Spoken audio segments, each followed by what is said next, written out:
20 horas 41 minutitos, continuamos en Dialogando hoy martes 12 de agosto y antes de presentar al invitado que ya nos está acompañando en estudio, una información de último momento que nos compartió desde la redacción de www.radiosudamericana.com, Felicitas Barbosa. Se está realizando un operativo de ablación de órganos. Fuerte operativo de tránsito, trabajando de manera conjunta la Policía de la provincia de Corrientes y el municipio de la ciudad de Corrientes en el corredor Belgrano, porque la familia de este joven de 22 años que lamentablemente falleció hoy en un siniestro vial en la Ruta Nacional número 12 a la altura de la escuela La Heragia, los familiares donaron los órganos y en estas horas se está realizando este operativo de ablación de órganos. Así que para quienes circulan por el corredor Belgrano, es decir, Avenida 3 de Abril, con precaución, debe estar todo debidamente señalizado, en donde se está realizando un operativo de tránsito y también la Policía de la provincia de Corrientes trabajando junto a la municipalidad, a Salud Pública y todo el protocolo que se activa con un operativo de esta naturaleza. Bueno, nos está acompañando aquí en estudio, esto es la dinámica de la información, ¿no? Recién, antes de la tanda comercial, cerrábamos este bloque en relación a cómo impacta los vaivenes de nuestra economía y de la política económica a nivel nacional, cómo repercuten las economías regionales, en este caso al sector maderero en la provincia de Corrientes. Pasamos a otro tema, diametralmente cambiamos el ángulo de la información, nos metemos en los derechos humanos y dentro de los derechos humanos a crímenes de lesa humanidad. Cuando el invitado precisamente nos llegó la información, la verdad que dispara una infinidad de temas, ¿no? Pero cuando leí que se solicitará que el arrojamiento de cuerpos en el río Paraná, estamos hablando de crímenes de lesa humanidad, terrorismo de Estado, que el arrojamiento de cuerpos al río Paraná sea comprendido como una práctica sistemática de terrorismo de Estado, me pareció fuertísimo. Nos está acompañando aquí en estudio Diego Vigay en su calidad de fiscal federal ad hoc en causas de delitos de crímenes de lesa humanidad en la provincia del Chaco. Pero bueno, Diego Vigay es un estudioso realmente, y no solamente estudioso y la formación que tiene, sino el compromiso que tiene en estos temas. Diego, ¿qué tal? ¿Cómo le va? Buenas noches. Buenas noches, Liliana. Un gusto estar acá con vos. Dispara muchos temas el caso del que usted nos viene a informar precisamente, pero esto de que el arrojamiento de cuerpos al río Paraná sea concebido como una práctica sistemática del terrorismo de Estado es muy fuerte. Sí, bueno, el terrorismo de Estado en sí, en la Argentina, lo que han sido los 30.000 desaparecidos, cientos de miles de torturados, toda la sistemática del robo de bebés, del cambio de identidad, los miles y miles de exiliados, bueno, un sinfín de cuestiones, lo que han sido los vuelos de la muerte con el arrojamiento de cuerpos al mar, al río de la Plata desde aviones, y en este caso, bueno, la Fiscalía Federal de Corrientes, el doctor Flavio Ferrini con su equipo, Marisa Zanauria, Juan García, han hecho un trabajo enorme en los últimos años, fundamentalmente a partir de tumbas CNN que se encontraban en el cementerio empedrado, digamos, ¿no? Tumbas que tuvieron alguna visibilidad en la vuelta a la democracia, en una comisión de derechos humanos de diputados y senadores de la provincia de Corrientes, de distintos partidos, Partido Autonomista, Partido Liberal, Partido Radical, Partido justicialista, que hicieron una investigación sobre esas tumbas Y bueno, en los últimos años, a partir de un trabajo del equipo de antropología forense, se fueron identificando distintos desaparecidos que estaban enterrados en esas tumbas de NN. En el cementerio de Empedrado. En el cementerio de Empedrado. El primer caso fue el de Rómulo Artieda, en la causa Regimiento 9. Caso emblemático en la provincia de Corrientes. Caso muy emblemático porque entró a romper el mito de que los desaparecidos estaban con vidas. En Europa. En Europa. Gozando de buena salud y de buena posición económica. Exactamente, se decía eso de Rómulo Artieda. Y antes del juicio Regimiento 9, el equipo de antropología forense reconoce que el cuerpo de Rómulo Artieda estaba enterrado como NN en el cementerio de Empedrado. Había otras tumbas NN sin identificar en ese momento. La Fiscalía de Corrientes tomó testimonio de varios pescadores de la zona de Empedrado, de Derqui, personas mayores de edad que contaban que eran decenas los cuerpos que bajaban por el río Paraná en esa época. Decenas. Que ellos rescataron los primeros cuerpos, entre ellos el de Rómulo Artieda, y después fueron detenidos, torturados por la prefectura y amenazados para que no levantaran más cuerpos. Y hay un testimonio emblemático que es el doctor Mansolillo, médico forense de Empedrado, del año 1976-1977. Él da su testimonio en el marco del juicio Regimiento 9 a la edad de 90 años, ¿no? Pero una persona que estaba lúcida todavía. Y hace una descripción tomando en cuenta las autopsias que él realizó de esos cuerpos, que eran todos cuerpos de personas muy jóvenes, que estaban desnudos, que tenían disparos de ejecución, ¿no? De fusilamiento en el cráneo o en el pecho, que estaban atados con alambre tanto en pies y en manos, que tenían cortada la yema de los dedos para obstaculizar su investigación, su identificación, y que tenían un corte muy importante en el abdomen para intentar evitar que flotaran, digamos, ¿no? Incluso que estas intervenciones quirúrgicas fueron realizadas por un profesional por las características de cómo fueron realizadas, una persona que conocía para realizar esos procedimientos. Bueno, a todo esto, después del reconocimiento del cuerpo de Artieda, llega el año 2014, donde se identifica a uno de los desaparecidos de la masacre de Margarita Belén, ¿no? El 13 de diciembre de 1976, el Bocha Pereira, ¿no?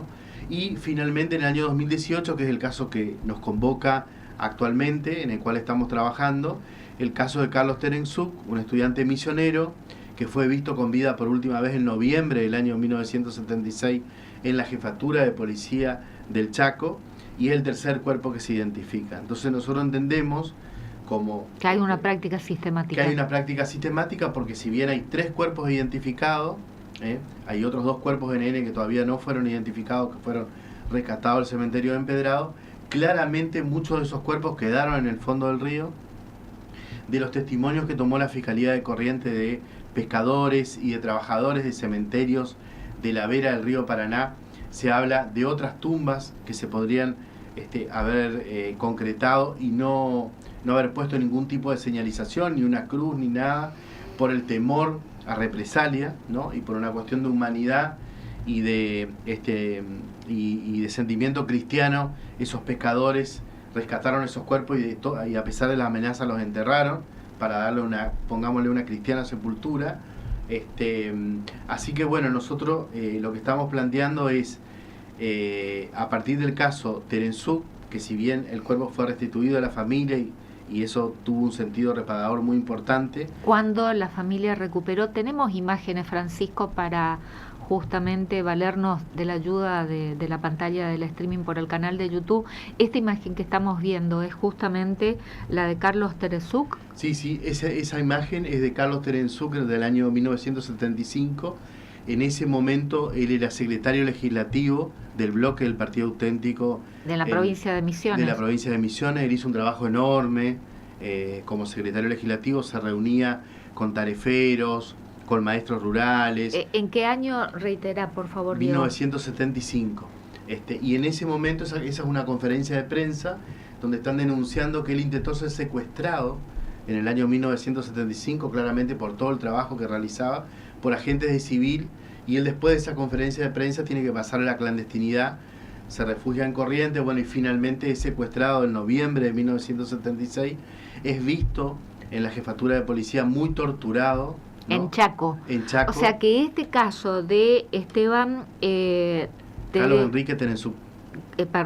Carlos Enrique Terenzuk involucra a 3 provincias, porque es misionero, fue visto por última vez con vida en la jefatura de la policía del Chaco en Resistencia, y está relacionado también con la provincia de Corrientes. Él estuvo refugiado en la provincia de Corrientes a mediados de 1976. Él trabajaba con un carrito de verdura en varios barrios de Corrientes, y la especulación, eso no lo tenemos concretado. De Posadas viene a Corrientes. A refugiarse a Corrientes, sí, donde no era conocido, se buscaba lugares donde no eran reconocidos, y todo indica que fue secuestrado en la ciudad de Corrientes. No tenemos concretado ese dato. Sí hemos podido reconstruir su estadía durante 2 semanas en la jefatura de policía del Chaco, muy torturado, no podía mantenerse el pie. De hecho, hay una persona que los guardiacárceles ordenan bañarlo, un compañero de detención. Y por las imágenes se ve que es de contextura física delgada. Sí, una persona delgada, estaba muy mal, en su estado de salud, y el cuerpo de él... ¿Dónde fue encontrado? Fue encontrado en Empedrado, en la costa del río Paraná. Igual que Rómulo Artieda. Igual que Rómulo Artieda, igual que el Bocha Pereira. El cuerpo de él aparece el 15 de noviembre de 1976. En algún momento, años atrás, se pensó que podría ser una de las víctimas. No en una tumba. No. Apareció... En la costa. Sí, flotando en el río Paraná, es rescatado a la costa. Interviene el médico forense, se hacen todas las actuaciones, hay un certificado de función donde se pone homicidio, NN homicidio, y es enterrado como NN en el cementerio de Empedrado. Entonces nosotros podemos reconstruir que estuvo detenido en la jefatura de Chaco, que claramente fue asesinado y arrojado a las aguas del río Paraná. ¿Cómo reconstruyen? ¿Mediante testimonios, documentación? Tenemos 2 testimonios de 2 sobrevivientes de la jefatura, que desde el año 86 han dado testimonio en distintas instancias, ¿no? Y han ratificado de que lo conocían con anterioridad a Terenzuk, de que lo vieron en condiciones muy malas, de que escucharon cómo era torturado también en el lugar, y que alrededor del 15 de diciembre, días antes, lo dejaron de ver en el lugar, digamos, y justo coincide que aparece el cuerpo de él el 15 de noviembre, ya arrojado a las aguas del río Paraná. Y bueno, esa es la reconstrucción que estamos solicitando a la jueza federal de Resistencia, Zunina Dinenperger, que se dé una sentencia por derecho a la verdad, porque lamentablemente todos los responsables de la jefatura de policía de Chaco del año 1976 han fallecido en los últimos años, el último hace 12 años aproximadamente, que es el comisario general Ceniquel, el comisario general Tomás, el comisario general Caballero. Y entonces al no poder sentar a alguien en el banquillo de los acusados, no poder identificar a los autores de esa tortura, de ese secuestro, de ese homicidio, está la herramienta del derecho a la verdad. ¿Los juicios por la verdad, cómo se llaman? Sí, en este caso hay toda una reconstrucción ya realizada en un expediente. Cualquier víctima de crímenes de lesa humanidad, en este caso los familiares de Terenzuk, tienen derecho a saber la verdad qué pasó con su desaparecido. Es algo que la Corte Interamericana ha intimado a la Argentina ya en la década del 80, y por eso se han realizado... Aunque en este caso todas las personas que han intervenido en ese proceso, digamos, en que fue torturado, desaparecido y que lo mataron y arrojaron al río Paraná, ya no estén más vivas. Sí, o no se puedan identificar, como puede ser el caso. Es probable que alguno esté con vida, pero no tenemos forma de identificar. Pero sí la familia tiene derecho a saber en una sentencia, claro, qué pasó con su familiar, cuándo fue secuestrado. ¿Y cuándo le restituyeron? Ahí tenemos la imagen, Francisco, de cuando es entregado sus restos a los familiares. No sé si son los padres o hermanos. Hermanos. Son los 3 hermanos. ¿Cuándo fueron entregados los restos? Esto fue en el año 2018, acá en el Juzgado Federal de Corrientes. Está el juez Soto Dávila. No hace tanto. No, hace poco tiempo fue.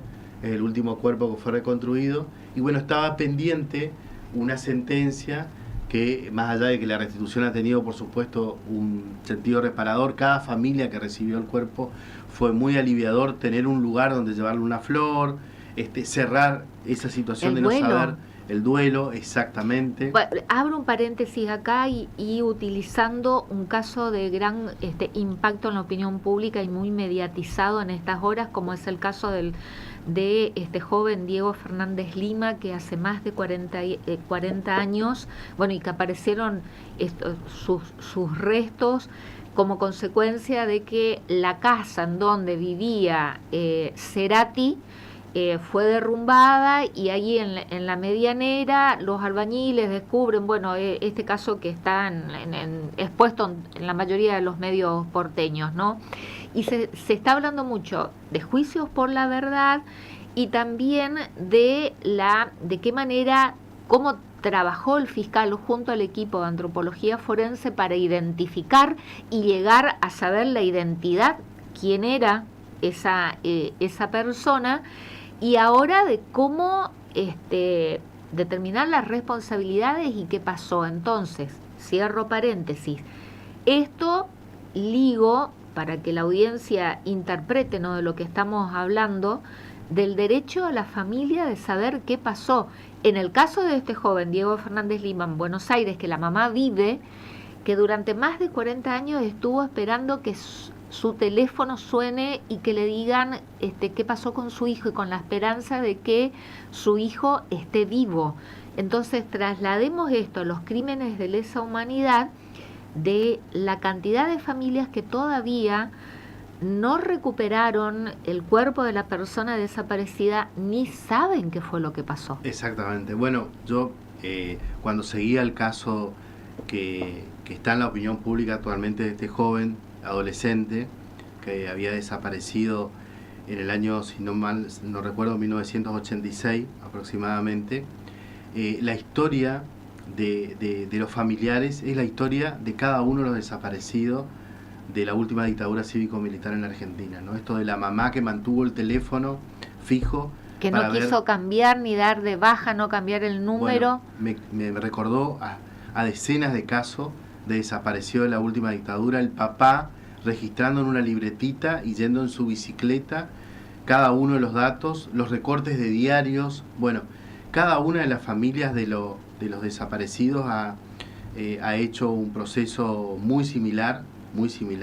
En el caso de los desaparecidos de la última dictadura cívico-militar, tienen la gravedad de que fue un Estado, ¿no?, todo un Estado argentino, a través de sus fuerzas de seguridad, con complicidades judiciales, el que llevó adelante ese plan sistemático. Por eso es terrorismo de Estado. Exactamente, es un Estado que planificó desaparecer asesinar y desaparecer a miles de personas, como es el caso de los cuerpos arrojados al río Paraná. ¿Cómo reconocen y cómo determinaron de que ese cuerpo que apareció en noviembre del año 1976 flotando en la costa de Empedrado es esta persona, este misionero, este joven misionero que estamos hablando? ¿Cómo se determina? ¿Cómo llegan a identificarlo, Diego? Diego? El equipo de antropología forense, que es uno de los mejores equipos de todo el mundo, es convocado en todo el mundo para hacer trabajos de los más importantes, por ejemplo el rescate de los restos de Ernesto Che Guevara, para poner un ejemplo.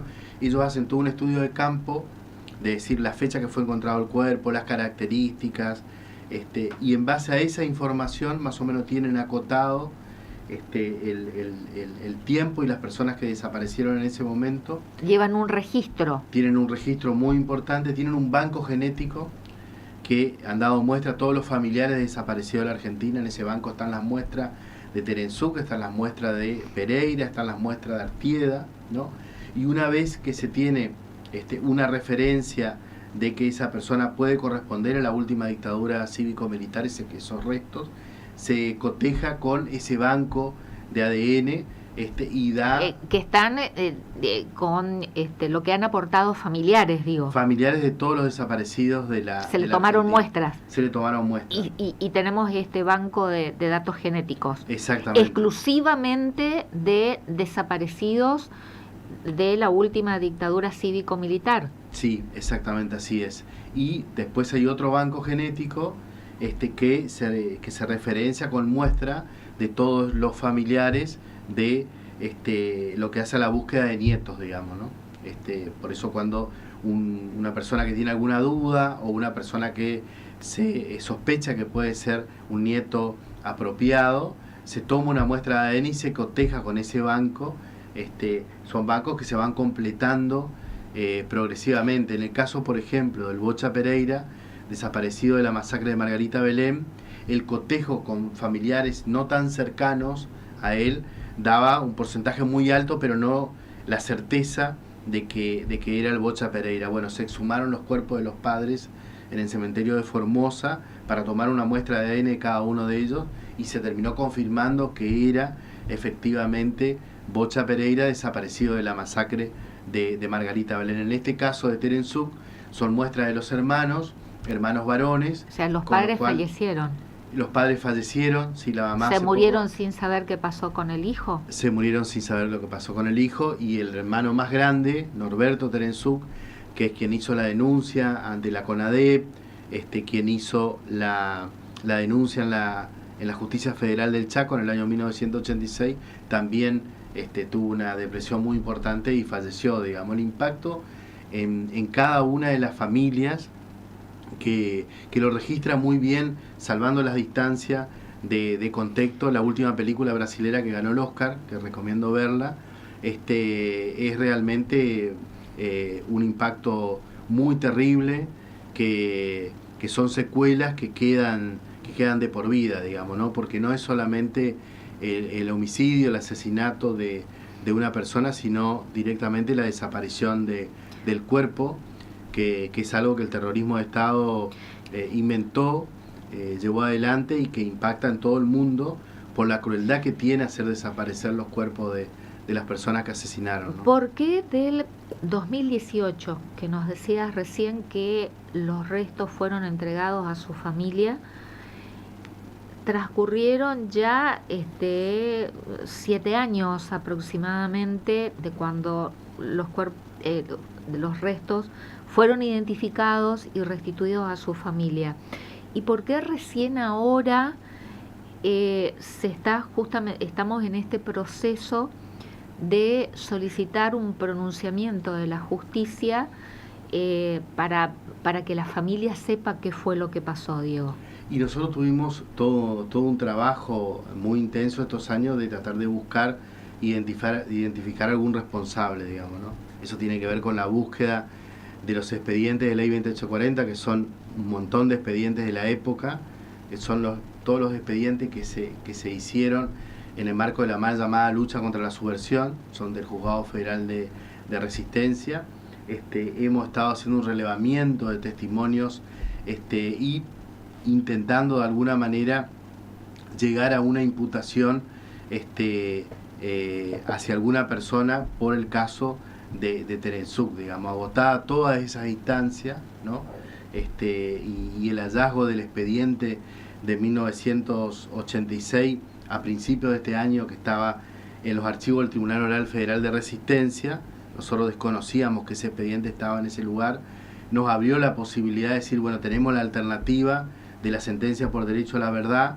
Hemos agotado la instancia de buscar una imputación en estos casos. Los tiempos se van acotando, los hermanos son personas mayores.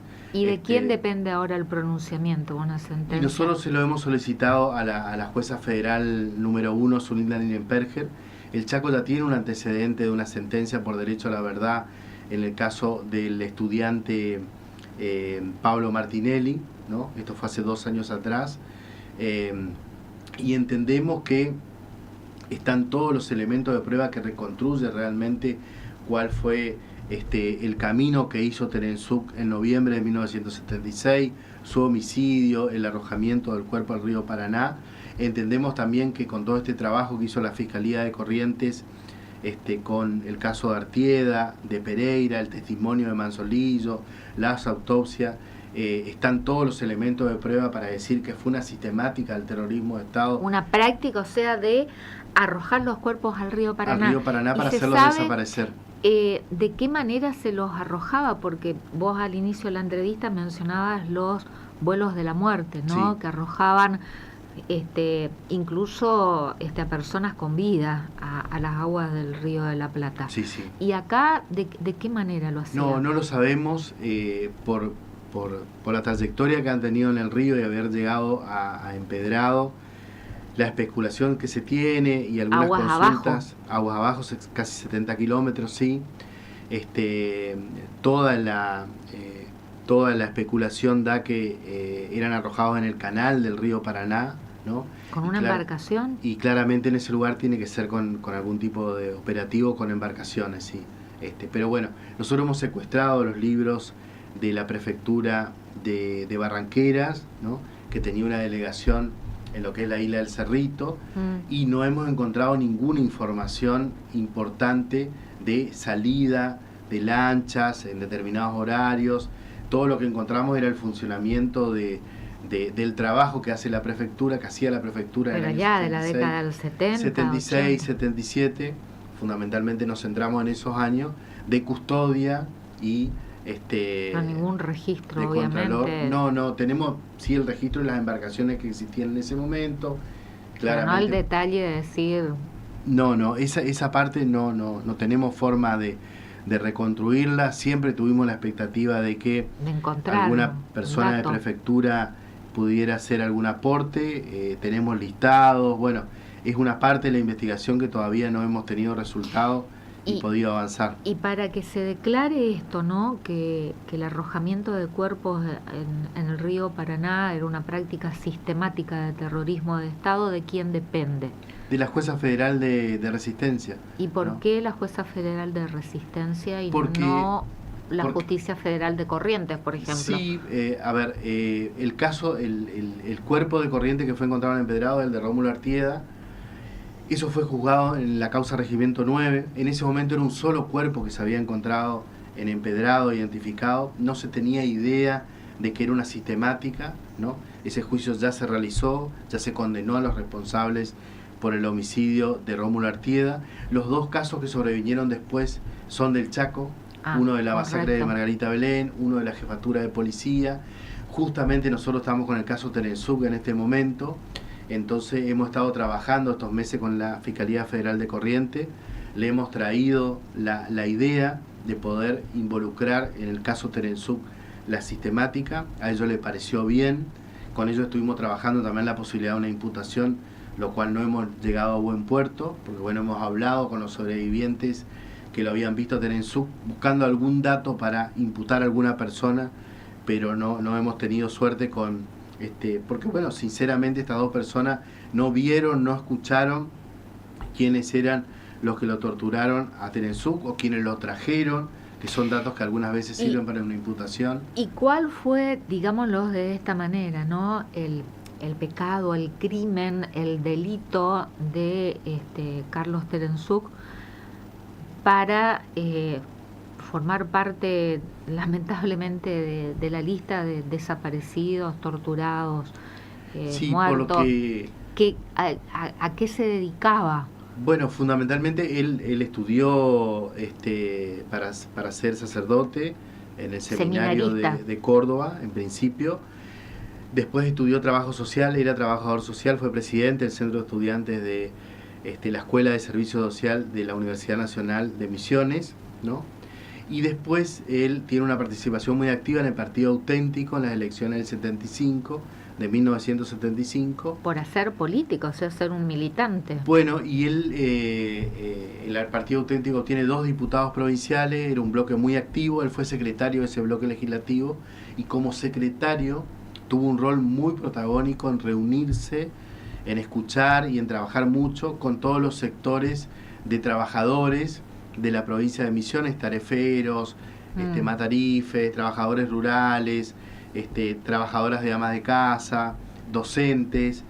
Y, ¿en qué año? 1975, y presentó un montón de proyectos de ley que algunos tuvieron buen resultado, que la verdad que eran muchas conquistas para los trabajadores de Misiones, digamos, ¿no? Fue como un año muy productivo en lo que hace al régimen legislativo laboral a favor de derechos de los trabajadores que no tenían hasta ese momento. ¿Y ese fue el delito para la época? Y bueno, él tuvo un intento de ser secuestrado en plena Cámara de Diputados de Misiones en el 1975, por esa actividad laboral política de legislar estar a favor de los trabajadores, en definitiva, de los derechos de los trabajadores. Evidentemente se tocaron determinados intereses porque uno lee toda la secuencia de la historia de vida, los testimonios que hablaban del Tere, le decían. Era una persona muy formada, muy responsable. ¿Cuántos años tenía? Al momento de su desaparición, 24 años. Por Dios. Por Dios. La sociedad, sobre todo aquí de la región, toma conciencia de estos temas. Diego, sé que ustedes hacen un gran trabajo, ¿no? Desde la Fiscalía Federal, como es en tu caso, justamente destinada a la investigación de crímenes de lesa humanidad, pero la sociedad, la gente común, toma conciencia de estos temas, de la existencia, digamos, de esta realidad, o se mantiene un tanto ajena. Y cuando le decimos derechos humanos, sobre todo acá en Corrientes, ¿no? Creo que hubo una toma de conciencia en algún momento determinado. Bueno, el juicio a las juntas en su momento. Creo que acá en Corrientes puntualmente lo que hace al juicio Regimiento 9, después al juicio Séptima Brigada, al juicio olímpico en Goya. Por ejemplo, buena parte de la sociedad correntina no tenía idea de que existió un centro clandestino de detención en la bajada del Puente General Belgrano, en plena costanera. Creo que se empezó a tomar dimensión de eso. El caso de Rómulo Artieda, de haber encontrado el cuerpo también, y de cómo ese centro clandestino fue un centro de exterminio también. Pero falta mucho por hacerse. Uno se encuentra en cada una de las visitas guiadas que se hace al público en el regimiento, en el espacio de memoria, y se encuentra con un porcentaje muy alto de personas que desconocían en absoluto y quedan impactados de la dimensión que tiene. Pero una cosa es la ignorancia y otra cosa es la negación. Sí, bueno. ¿En qué escenario estamos? Digo, en una sociedad como la correntina, y vos que trabajás en el Chaco, si hay diferencia en la aceptación de estos temas de Corrientes y Chaco. Bueno, Chaco tiene... Me van a odiar por ahí en lo que estoy diciendo, pero me parece que hay diferencia. Sí, Chaco lo que supo tener es tiene una comisión provincial por la memoria, constituida por ley provincial, ¿no? Que nosotros no tenemos. No lo tenemos todavía. Eso ha sido conformado ya hace varios años atrás, ¿no? Si no me equivoco, tiene 15 años la Comisión Provincial por la Memoria del Chaco. Todos los organismos de derechos humanos participan, tienen un presupuesto, tienen un sitio de memoria frente a la Plaza 25 de Mayo, que tiene un museo, que tiene una sala de cine, que tiene visitas guiadas de todos los colegios del Chaco constantemente. Se trabaja con las escuelas, sí, con la educación. Se trabaja mucho con las escuelas. Que bueno, que el sitio de memoria de Corrientes viene haciendo un trabajo enorme porque es muy a pulmón, muy artesanal, con mucha apuesta del cuerpo y del tiempo. Y sin presupuesto. Sin presupuesto prácticamente, porque bueno, justamente cuando se constituyó fue en los últimos años del gobierno nacional anterior. Y lo que uno bueno, ve... pero en este gobierno todo eso no existe, es decir, todo lo que son las políticas de derechos humanos y estos espacios que tienen que ver con memoria, verdad y justicia. Están todo en crisis, esos espacios desfinanciados, se han desarmado muchos equipos de trabajo a nivel nacional, y existe un intento de instalación de la teoría de los dos demonios recargada. Otra vez, eso lo define muy bien el sociólogo Feirenstein. Y uno tiene muchos funcionarios públicos que tienen claramente una visión negacionista, ¿no?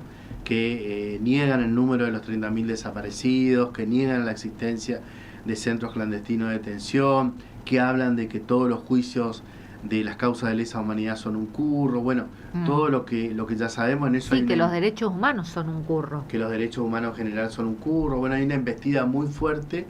Y lamentablemente hay una parte de la sociedad argentina que alguna vez fue parte de ese gran pacto social del nunca más, que empieza, digamos, a entrar en crisis con cuestiones que tendrían que ser pilares centrales de nuestra democracia, ¿no? ¿Y en Corrientes cuesta más todavía concientizar sensibilizar. Y en Corrientes sí cuesta, a pesar de todo lo que se ha realizado en los últimos años. Yo creo que los juicios han sido un gran aporte, se han un hecho, disparador, ¿no? Sí, muchas actividades de memoria. Hoy creo que está fuera de discusión toda la relevancia que tuvo el centro clandestino del Regimiento 9 en esa época, toda la sistemática de los secuestros. En este momento, por ejemplo, se está trabajando de las Fiscalías Federales con la Universidad Nacional del Nordeste para hacer una reparación.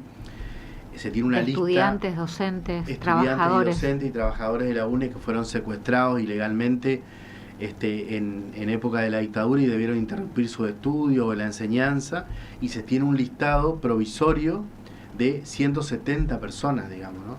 De todas las facultades del Nordeste, de Derecho, de Medicina, Odontología. Cada facultad tiene 30, 40 personas o 20 personas que fueron entre secuestradas. Estudiantes, docentes y trabajadores, no docentes. Exactamente, sí. Casi 200 personas. Sí, es un listado provisorio que se armó centralmente a partir de los juicios de lesa humanidad, que abarcan un universo acotado de lo que fue realmente todo el terrorismo de Estado, digamos. Ese número claramente puede ser muy superior de ese número de 170 y alrededor de 40 estudiantes que están desaparecidos, digamos, ¿no? Que fueron ¿La mayoría asesinados. de afuera? Sí, muchos, bueno, fundamentalmente de todo el Nordeste, digamos, estudiantes de Formosa, de Misiones, de Santa Fe, pero que estaban afincados centralmente en Corrientes y en Resistencia, y de esos lugares fueron secuestrados al momento de que debieron interrumpir sus estudios. Bueno, Diego Vigay, con lo que quieras cerrar, a mí me parece importante concientizar. Y esto que es terrorífico, ¿no? Que el río Paraná ha sido protagonista, que se hayan arrojado cuerpos que fueron fusilados con impactos de balas de fuego en el cráneo, en el pecho, con las muñecas atadas con alambre, con un corte en la parte del abdomen para evitar que esos cuerpos floten. Que nuestro río Paraná haya sido protagonista de ese tipo de actos de terrorismo de Estado, y que ahora se esté trabajando en que esto sea reconocido como una práctica sistemática del terrorismo de Estado, de arrojar cuerpos al río Paraná, como sucedía en esos vuelos de la muerte en el Río de la Plata, ¿no? A mí me resulta muy fuerte. Por eso es que te convoqué para tratarlo y exponerlo, para generar conciencia, y así como está generando tanta sensación y empatía la familia de este joven estudiante secundario, de Diego Fernández Lima, de esa familia, el padre que se murió y la mamá que todavía esperaba ver después de 40 años a ese hijo que aparezca y que no cambió su teléfono fijo, esperando ese llamado o esa puerta que se abra, viendo regresar a ese chico. Bueno, lo tomo como para que la audiencia traslade esto a los crímenes de lesa humanidad, esa cantidad de padres, de abuelos, de hermanos que se murieron sin saber qué pasó con ese familiar, con ese hijo, con esa hija, con ese hermano, con ese nieto desaparecido, ¿no? O todavía con esos nietos que fueron apropiados ilegalmente y que todavía no aparecen. Entonces, utilicemos lo que está viviendo esa familia en Buenos Aires con esta otra realidad, para tener esa empatía que a mí me da la sensación de que, si bien hemos avanzado bastante, está faltando todavía, ¿no? De que no son unos zurdos de mierda, porque seguimos escuchando ese tipo de expresiones, en este caso de este joven misionero, trabajaba por los derechos de los trabajadores, estudió para cura, volvió y se metió a trabajar por los derechos de los trabajadores. Guarda que ahora también los derechos de los trabajadores están siendo vulnerados, ¿no? Y que todos aquellos que defendamos pasamos a ser comunistas, terroristas o zurdos de mierda. Entonces, lo que está lamentablemente atravesando esa familia de Buenos Aires, tomarlo como ejemplo para que la audiencia entienda de lo que pasa todavía en una cantidad de familias aquí en la Argentina con esa figura de desaparecidos. Bueno, sí, es así el caso que hoy nos sensibiliza a todos, ¿no? De este chico adolescente asesinado y desaparecido, enterrado en el fondo de una casa. Como bien vos lo decías, se tiene que multiplicar por miles de los casos donde fue el Estado argentino, de manera sistemática, un Estado terrorista. Que torturó y mató. Que torturó, mató, desapareció los cuerpos, bueno, robó y cambió la identidad de bebés, violó sistemáticamente a mujeres en los centros clandestinos de detención. Bueno, la verdad que es muy terrible lo que hizo el terrorismo de Estado en Argentina. Creo que no debemos olvidarnos, es un pasado reciente. Memoria. Y hacer un ejercicio de memoria constantemente, digamos, ¿no? Creo que una sentencia de estas características que termine de consolidar todo lo que ha reconstruido el equipo de antropología forense, la Fiscalía de Corrientes, los familiares, esa Comisión de Derechos Humanos de la legislatura de Corrientes con la vuelta a la democracia. Bueno, la verdad que hay muchos actores que intervinieron, y si eso puede quedar plasmado en una sentencia, ¿no? El médico Manzolillo, me acuerdo ahora, con ese esfuerzo para ir a declarar hace 90 años en el 2008 en el juicio de Regimiento 9, me parece que es muy valioso, lo hemos pensado en ese sentido. Y bueno, la jueza federal de resistencia, la doctora Nirenberger, ha tenido mucha sensibilidad y empatía con causas de crímenes de lesa humanidad, llevado el emblemático juicio de Napalpí, nada más ni nada menos, que ha tomado con mucha responsabilidad un caso de esas características, que no era fácil hacerlo porque había ocurrido 100 años atrás, y tenemos toda la expectativa de que próximamente, en agosto o en septiembre, se pueda hacer una audiencia pública donde estén los familiares y donde se pueda dar lectura a una sentencia donde se relate, se reconstruya todo lo que pasó con Carlos Terenzús, y que a la vez reconstruya también el caso de Terenzús, enmarcado en la sistemática del arrojamiento de los cuerpos al río Paraná como destino final y como objetivo de hacer desaparecer esos cuerpos, que era lo que se pretendía, digamos, ¿no? Ellos tuvieron el objetivo que ninguno de estos cuerpos aparezca. De hecho, lo han logrado con la inmensa mayoría de cuerpos, porque se habla de decenas de cuerpos que pasaban río abajo por el río Paraná. Pero bueno, estos casos, 3 hasta ahora, ojalá podamos sumar más, son una demostración cabal de ese plan sistemático que se llevó adelante, en este caso para hacer desaparecer los cuerpos, que era parte de la práctica del terrorismo de Estado, digamos, y ¿no? que este caso también, por eso preguntaba cuál era el delito, el pecado de este joven misionero posadeño, porque también se escucha, ¿no? No, pero mataron también a militares, mataron también a inocentes, a familiares de militares. Bueno, en este caso no empuñaba un arma, su arma era trabajar en la legislatura misionera defendiendo los derechos de los trabajadores, ¿no? Sí.